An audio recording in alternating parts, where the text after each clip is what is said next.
Tunjukkan aku jalan lurusmu untuk menggapai surgamu. Terangiku dalam setiap langkah hidupku, karena ku tahu hanya Kau Tuhanku.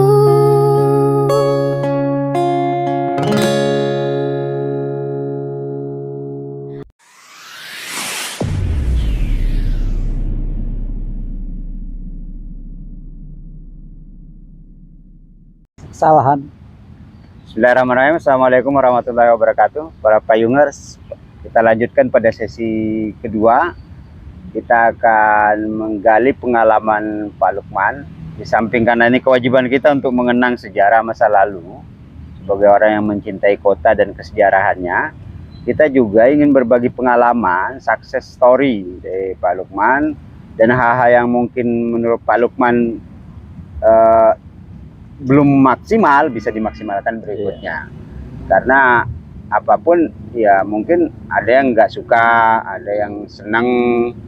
Nah, cerita-cerita masa lalu selalu ada sisi manfaatnya, tergantung kita memaknainya. Nah, kita tadi terhenti pada penataan OPD, perancangan visi misi. Nah, kerja awal manajemen pemerintahan ini mungkin juga perlu diwariskan kepada penerus kota ini untuk mengambil pengalaman, penyempurnaan atau hal-hal positif lainnya. Mungkin soal manajemen pengolahan, Pak. Terima kasih. Terkait dengan manajemen pengelolaan pemerintahan pada semua tingkatan, Iya. menurut saya, mulai dari mungkin kepala desa atau lurah, kecamatan, kemudian bupati atau wali kota, saya pikir itu memang, iya, kalau secara formal ada strukturnya, itu formal, ya formal. Tapi di dalam implementasi daripada struktur itu, daripada tugas-tugas manajerial pemerintahan itu, ya pasti berbeda. Setiap figur pemimpin, setiap figur camat saja, setiap figur lurah saja, apalagi bupati wali kota pasti berbeda. Pasti dia nggak sama antara satu dengan yang lain. Tergantung bagaimana performance mungkin dari si Pemimpin kepala daerah itu. Karena kalau saya selalu menyampaikan, seorang kepala daerah, seorang lurah, seorang camat, seorang bupati wali kota bukan pejabat biasa sebenarnya. Dia pasti punya kelebihan, punya kearifan, punya kesepuhan, karena tugasnya memang, kalau dahulu itu disebut, sekarang sudah mulai hilang sebutan tentang itu, pamong. Iya. Pamong itu bahasa Jawa kuno kalau nggak salah, silakan diartikan. Kalau pemahaman saya, pamong itu adalah seseorang figur yang mampu ngemong. Ngemong itu Ngomong. ya ngomong lah. Seorang, kalau ngomong kita Yang kecil. anak kecil itu luar biasa sekali toh. Iya. Sampai dia besar. Nah, pamong bagi masyarakat baik kecil, baik lurah maupun gubernur itu kan pasti beda. Dia punya karisma. Dia punya satu kemampuan yang besar untuk. Jadi bukan orang pinter aja bisa jadi camat, bisa jadi wali kota. Beda pasti hasilnya, pasti akan beda. Orang yang jenius saja dari semua keilmuan belum tentu akan mampu menjadi seorang pamong yang baik. Itu kalau menurut saya. Menurut saya seperti itu. Apalagi tentang manajerial. Kalau manajerial secara umum banyak teori. Banyak. Teori kepemimpinan, teori kepemimpinan, banyak bukunya itu. Tapi di dalam hal pemerintahan saya pikir ini ada satu kekhususan yang ada di dalam. Nah, ini secara umum saja yang ini. Nah, terkait dengan tadi mulai metro menjadi mulai saya di 2005, 2000 dan seterusnya itu berubah visi dari pertama adanya kota metro Pak Moses dan saya tadi kota perdagangan, kita menjadi kota pendidikan. Kenapa kita pilih itu? Melalui pertimbangan yang sangat panjang, melalui proses Ya, jadi kenapa kita penting soal manajerial ini? Karena yang harus dilakukan oleh pemimpin pertama kali itu adalah konsolidasi internal. Tidak mungkin rakyat atau bawahan kita bisa menjalankan visi kita kalau kita nggak sehidup, Pak. Ya. Makanya mungkin ini Bapak bisa berbagi soal manajerial, asesmen awal. Ya, ya. Itu memang betul-betul saya lakukan, tapi saya belum sampai ke situ. Tadi masih kita mengawali dengan bagaimana konsolidasi. Di tahun pertama tentunya satu kegamangan masih terjadi, satu apa ya, fobia masih karena, saya kok bisa jadi wali kota. Saya masih, tapi kebetulan alhamdulillah Allah kan sudah meletakkan saya pada jenjang yang sangat, mulai dari camat. Bagaimana menjadi seorang pada waktu itu kecamatan masih kepala wilayah. Jadi masih punya kewenangan pada saat itu, bukan kepala administratif aja. Kemudian alhamdulillah setelah itu saya menjadi wakil wali kota 5 tahun. Nah tentunya saya sudah bisa belajar. Saya sudah ceritakan kemarin, saya banyak belajar ilmu pemerintahan dan sebagian kepemimpinan dari wali kota yang terdahulu, Pak Moses. Saya banyak belajar dari situ. Nah kemudian alhamdulillah Allah memberikan saya kesempatan untuk menjadi wali kota bersama Pak Johan wakil saya. Maka modal dari saya udah alhamdulillah udah cukup besar. Saya tidak begitu saya dilantik enggak semata-mata merombak organisasi itu dengan cara kemauan saya, tidak, tapi saya sudah punya referensi buat mereka yang ada karena sudah dekat saya sebagai wakil. Kemudian saya ada berinteraksi. Kemudian saya banyak tadi mendengarkan juga dari tim-tim ahli yang memang sudah menyoroti itu juga bersama saya, karena kan punya kewenangan wali kota menunjuk tim ahli 5 orang 4 orang pada saat itu langsung begitu saya. Jadi kan saya tunjuk, saya tidak mementingkan kelompok saya atau tim sukses saya, tapi saya orang-orang yang profesional. Tim ahlinya bagaimana Prof. Marzuki pada saat itu kan? Bagaimana Armen Yasir, Armen Yasir, seorang pakar hukum di Provinsi Lampung ini. Bagaimana Eko Budiana, seorang ekonom yang luar biasa sekali. Yang lain juga ada beberapa tambah 2 orang lagi waktu itu. Seorang profesor siapa gitu Mas Ina. Apa Pak Asrean? Asrean pernah masuk juga. Ya saya tidak menganggap mereka permanen pada saat itu, tapi pada saat saya memang momennya saya punya. Nah itulah munculnya melalui penggodokan yang sangat intens, kemudian melalui pertimbangan yang sangat panjang, muncullah visi. Di tahun kedua saya, dari awal itu sudah, pada saat saya mau nyalon sudah, tapi pemantapan visi dengan misi-misinya itu kan berjalan terus. Maka visinya kota pendidikan yang asri, maju, makmur, aman, dan demokratis pada saya itu. Alhamdulillah. Kenapa? Ya Metro kan ex ibu kota Lampung. Itu visi misi waktu pencalonan juga, Pak? Ya, waktu pencalonan, tapi masih dalam tataran yang datar, belum kita mantapkan di dalam implementasi kan, melalui sebuah proses yang cukup panjang lah prosesnya. Karena kan visi awal saya bersama tim saya membahas itu, kemudian setelah saya dilantik saya panggil tim-tim ahli itu untuk menajamkan visi dan misinya. Nah seperti itu. Terkait dengan konsolidasi tadi, itu merupakan satu momen yang sangat penting dalam pemerintahan ini yang saya lakukan di 2005-2010 itu. 2006 saya sudah berpikir, 2007 saya berpikir keras, 2008 saya lakukan. Saya melihat perkembangan dari tenaga-tenaga yang saya pikirkan para pejabat-pejabat di lingkungan pemerintah Kota Metro ini akan lambat jalannya. Sedangkan cita-cita kami Metro, program-program kami kan pengen jalan cepat nih, pengen jalan cepat. Berpikir saya harus mulai memilih pejabat-pejabat yang berkompeten. Pejabat-pejabat yang punya kemampuan untuk berbuat lebih baik, untuk mendukung visi saya, untuk melaksanakan misi saya. Ini saya lakukan pemikiran. Belum ada satu daerah pun di Provinsi Lampung, bahkan mungkin sebagian daripada Indonesia ini yang berani mengassessment dites dulu setiap pejabat yang untuk nanti mau masuk eselon 2 itu udah kita persiapkan dulu gitu. Jadi nanti tinggal kita milih dari mereka-mereka yang Terbaik. punya kompetensi ke situ. Nah, itu saya lakukan di 2008 awal. Itu sudah saya lakukan itu. Dengan saya menggandeng satu lembaga yang bisa mengassessment itu, teman-teman dari waktu itu secara ada saya ketemu dari UI, psikolog tamatan UI yang baru saya gandeng.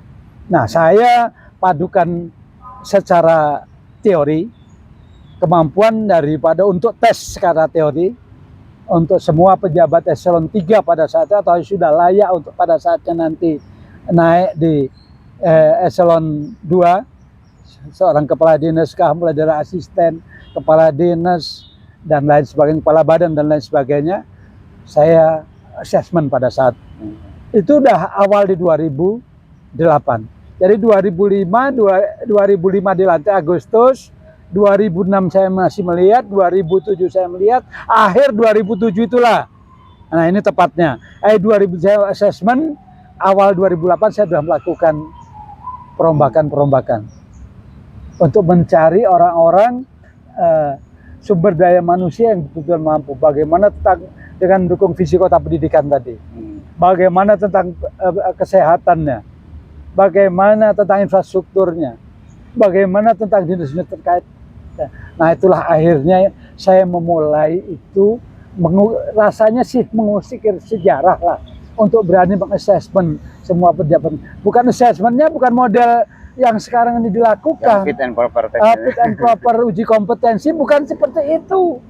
Kalau saya melihat kan, ya ini pendapat saya loh, boleh dah. Hanya titipan-titipan. Dulu saya tes betul, saya dan Pak Wakil, Pak Juan langsung ngetes sendiri. Ada psikotesnya juga. Ada psikotes menguji sendiri. Ada psikotes oleh lembaga dari UI, tim tadi. Ada tim ahli saya menyeleksi mereka dan finalnya saya sama Pak Wakil. Nah, ini betul-betul terjadi. Betul-betul saya lakukan. Bahkan itu dokumen itu masih saya tersimpan rapi oleh saya. Jadi kita sudah punya catatan kemampuan si A untuk menjadi kepala dinas ini sejauh mana kita udah tahu. Termasuk komitmennya. Iya, termasuk komitmennya, termasuk wawasannya dan lain sebagainya, kita udah tahu di situ. Udah tahu karena saya mengumpulkan hasil dari psikotes, hasil dari pendapat dari tim ahli saya, kemudian hasil pendapat kami berdua dengan Pak Wakil pada saat itu. Di rumah dinas saya lakukan itu. Jadi betul-betul mereka keluar niat dingin tuh, kalau bukan model uji kompetensi yang dilakukan seperti sekarang ini. Saya pikir ya masih, kalau saya sih berani menjamin masih lebih baik yang saya lakukan tempo dulu. Dan ternyata hasilnya ya walaupun tidak maksimal karena memang persediaan dari sumber daya manusia juga kan terbatas pemerintah kota metro. Kita merupakan pecahan daerah baru dan kita lebih mengutamakan juga satu hal yang saya pegang adalah orang-orang yang ada di sini, orang yang tinggal di metro, SDM yang tinggal di metro. Karena dengan prinsip itu ya kita bisa berharap lebih banyak. Mereka bukan berpikir cari duit aja di metro, cari gaji aja di metro, tapi menghabiskan uangnya juga di metro. Menghabiskan uangnya juga di metro. Maka saya betul waktu itu ultimatum pejabat-pejabat yang masih dari Bandar Lampung saya ultimatum. Akhirnya mereka berbondong-bondong tuh beli rumah di metro dan lain sebagainya. Nah, ini satu kekuatan yang juga tidak kecil dalam perkembangan pemerintahan kota metro ini. Yang mungkin juga pada saat ini sudah ya agak luntur mungkin. Karena dinamika masyarakat sudah cukup baik, IT sudah lebih maju, dengan mengedepankan hal-hal seperti itu. Nah, maka mungkin kondisinya ya biasa-biasa saja menurut saya gitu. Ya itu penting Pak, penting rasa kepemilikan mereka untuk metro juga terbangun. Paling nggak mereka udah ngabiskin waktu di metro. Kalau toh masih belanja baju, pakaian keluar metro, tapi belanja makanan udah di metro. Rasanya sih ya pada saat itulah mulai kelihatan di samping visi saya program yang saya sampaikan metro harus bebas jalan tanah, kan berat itu. Berat. Metro harus terang benderang, yang waktu sebagian daerah metro belum ada listrik. Itu percaturan yang sangat, masih ada metro bagian utara ini KLP pada saat itu. Itu perjuangan saya di periode pertama, membebaskan KLP, bisa masuk PLN semua itu. Bahkan saya pun di demo pada saat itu, tapi alhamdulillah semua itu ada hasilnya. Dan betul-betul real di masyarakat. Akhirnya ya termasuk itu selesai di periode kedua, Pak ya. Itu masih periode pertama justru. Saya selesaikan di periode pertama. Periode kedua sudah tinggal finishing dan memuluskan lah, menyempurnakan hal-hal yang kurang. Seperti satu program yang terkait dengan apa? Partisipasi masyarakat. 2006 itu saya sudah menggelontorkan, ini mungkin jadi catatan juga di Metro, kalau para tokoh-tokoh bisa ditanya sampai sekarang, menggelontorkan dana APBD itu masing-masing pada kelurahan. Belum ada dana desa, belum ada dana perkotaan apa yang macam-macam bagi ke desa, kita sudah bagi. Waktu itu saya kasih plafon bahkan 1 miliar. Karena APBD kita sudah mulai paket maju, 500 juta pertama untuk dilakukan langsung oleh kelompok-kelompok masyarakat di kelurahan yang untuk menata lingkungan, bedah APBD waktu saya sebutkan. Bedah APBD.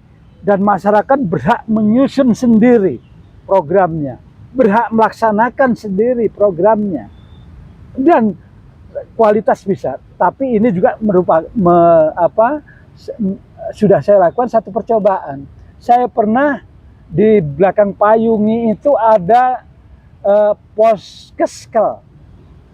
Saya bantu Poskeskel itu dengan dana 15 juta cuma.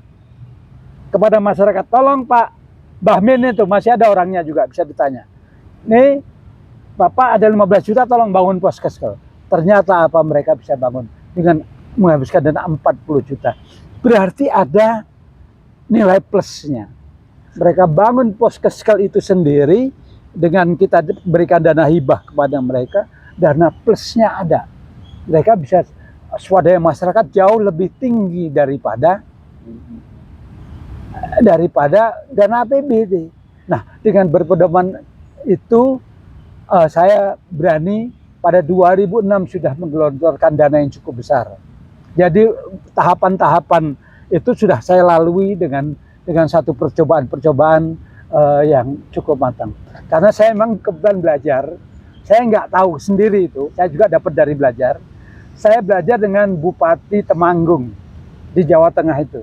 Seorang insinyur ITB, Sukoco kalau nggak salah pada saat itu, dia mulai berani dengan bedah APBD itu. Maka saya belajar ke sana, saya bawa ke Metro, saya laksanakan partisipasi masyarakat. Melibatkan partisipasi masyarakat yang lebih. Maka kalau bisa harus kita akui lah, mungkin masyarakat yang senior tempo dulu, tokoh-tokoh masyarakat pasti bisa merasakan bagaimana geliat pembangunan kalau dimulai daripada masyarakat. Karena prinsip saya gampang, kalau dana itu diberikan kepada pengusaha pemborong 100, misalkan 100, kalau 50 aja yang terpakai sudah bagus itu. Kalau 50 aja yang terpakai sudah bagus. Iya kan? Iya. Bocor sana, bocor sini, bocor sana, bocor sini. Tapi kalau dana itu diberikan kepada masyarakat tadi 15 juta bisa jadi 40 juta. Berarti nilai plusnya sangat. Nah, ini saya lakukan berturut-turut sebenarnya pada saat itu sampai dengan menjelang akhir saya. Tapi 2013, 2014 itu kalau nggak salah ada perubahan aturan pemerintah tentang pengelolaan keuangan daerah. Iya. Tapi ternyata akhirnya juga muncul dana hibah, dana desa, dana kelurahan, segala macam itu kan muncul juga. Seperti itu. Berarti apa yang ada sekarang ini tinggal bagaimana membenahinya, memanagenya. Nah, itu kembali tentunya kepada manajerial tadi.